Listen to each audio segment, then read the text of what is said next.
Right now, the Kremlin is moving troops to Belarus. Volodymyr Zelenskyy has made a decisive statement. Lukashenko was taken aback. The joint exercises between the Kremlin and Minsk are being urgently rescheduled.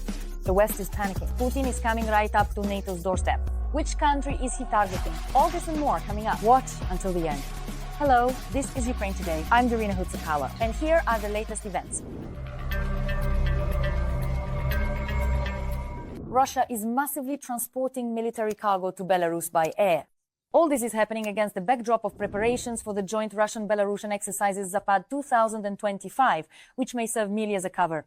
Volodymyr Zelenskyy has assessed the likelihood of a renewed Russian invasion from Belarusian territory as early as this fall. I think that Lukashenko himself is afraid that we in Ukraine will consider the presence of the contingent at the exercises as preparation for offensive actions.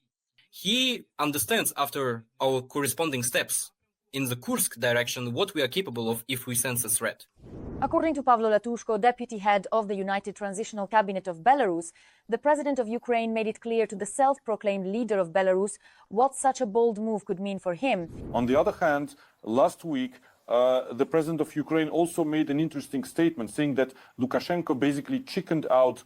That's why he made the decision, obviously, not without Putin's approval, since the Kremlin decides everything to move these exercises deeper into Belarus. He is really scared. However, the State Border Guard Service has warned that there is still a possibility that during the exercises in Belarus, the occupiers might resort to provocation. Ukrainians be prepared. We cannot rule out some demonstrative actions in the direction of our border. But our main task is to be ready for the development of any situation. The military exercises are causing concern not only in Ukraine, but also in the West, particularly in the Baltic countries. Amid the growing threat, Lithuania, Latvia and Estonia are already working on a joint plan for a large-scale evacuation of the population. Estonia, Latvia and Lithuania have committed to cooperating in the event of a need for a mass evacuation on a Baltic scale, sharing information about evacuation capabilities, possible evacuation corridors and border crossing points. Meanwhile, Russia is modernizing its nuclear bases near NATO borders. Up to 100 tactical warheads are concentrated near Kaliningrad. In Osipovichi, located in Belarus, new air defense systems and a missile platform have appeared. On the territory of Novaya Zemlya, Russia has built its most important base for nuclear weapons testing. On the Kola Peninsula, the appearance of 50 missile bunkers and a new dock for submarines has been recorded. Analysts note that the Kremlin is deliberately escalating the situation, using nuclear rhetoric as a tool to influence the West. Russia knows that these threats cause panic in the West, and that is precisely why they have been experimenting with escalating nuclear threats for 25 years. And they use this tactic whenever they want something to go according to their plan. And Russia is now going all out. Finland is in real danger. It could be Putin's next target. NATO is sounding the alarm. What is the Kremlin planning and how does the alliance intend to counter it? Find out in the following report. NATO Secretary General Rutte stated, Russia intends to attack alliance countries within the next 5 years. Russia may be ready to use military force against NATO within 5 years. 5 years? Let's not fool ourselves. History has taught us that to preserve peace, we must prepare for war. There are numerous factors and intelligence data indicating that Russia is indeed preparing for war with NATO. The Russian Federation is increasing its military presence on the borders of Finland. We're talking about the construction of military bases, airfields, ammunition depots, and accordingly an increase in the number of personnel directly near the borders with NATO countries.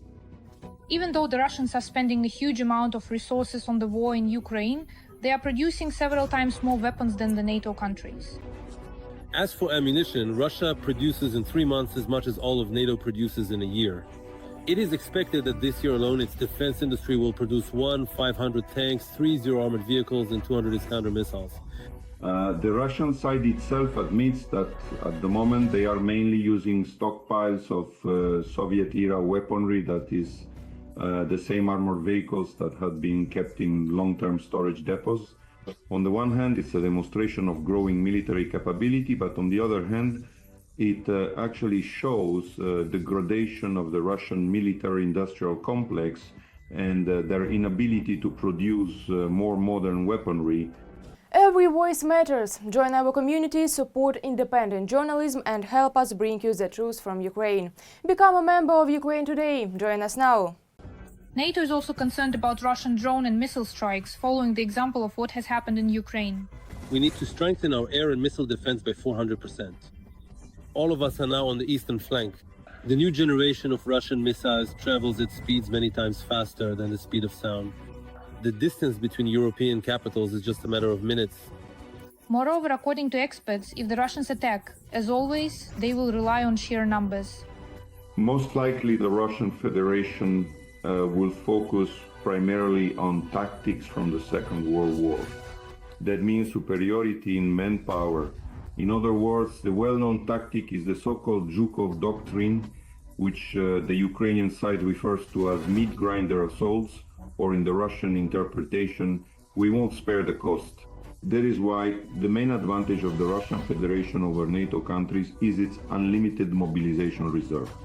Rutte is concerned not only about Russia but also its allies, Iran, North Korea and especially China, which are also expanding their military capabilities. China is also increasing its nuclear arsenal and intends to have over 1,000 active nuclear warheads by 2030.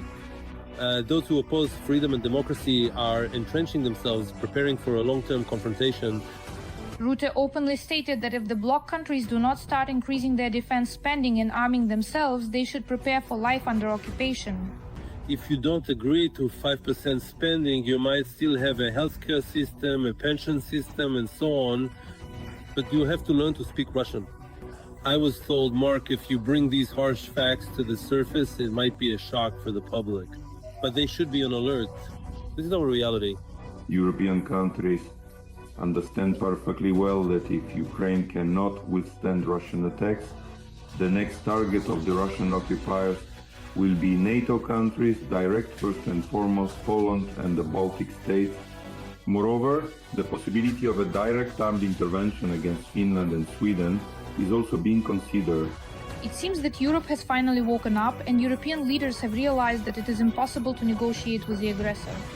If they don't want to end up under Russian occupation, they'll have to defend themselves. How do you assess the threat from Belarus?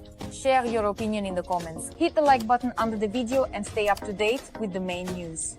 There are almost 430,000 of us subscribed. More to come. See you.